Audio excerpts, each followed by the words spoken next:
if you become incapacitated, who should be your trustee? Now we're just focused on the trustee. You know, you're going to have a successor trustee in two circumstances. One is if you become incapacitated, the other is after you die. And they're two different jobs. So the trustee who takes over while you're incapacitated, their job is to spend this money, take care of the assets for you.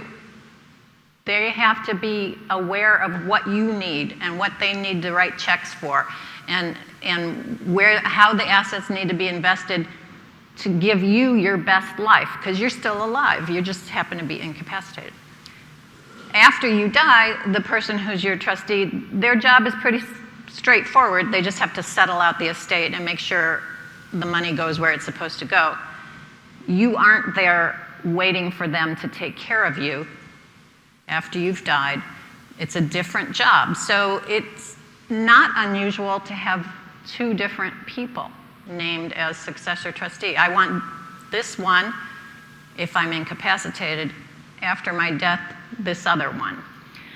So one thing to think about is if someone's actually having to take care of you, spend your money, figure out what you need, maybe they need to be somebody who lives a little nearby. So we have children who live all over the country. I'm guessing some of you do. I do. I've got one living in Columbus, Ohio right now. Probably wouldn't be a good choice for trustee for me while I'm incapacitated. So my other son, who lives a half a mile from me, is the one I have named for my incapacity trustee. He's actually also my death trustee, because he would be better at that too. But it's just something to think about. And the other thing, being a trustee, especially, well, always, being a trustee is a lot of work. It's a big job. When you're incapacitated, it's a big job, and you kind of need to be available. You need to be able to react. You need to be able to get involved and get things done.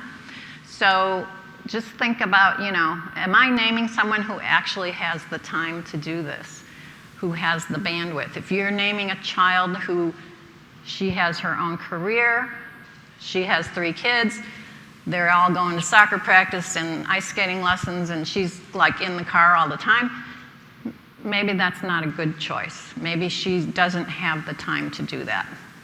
So just think about that.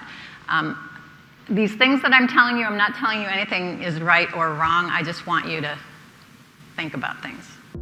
If you need help with your estate planning or administration, we also offer a free discovery call to help get the process started. You can find more information on booking your session by visiting absolutetrustcounsel.com/scheduling.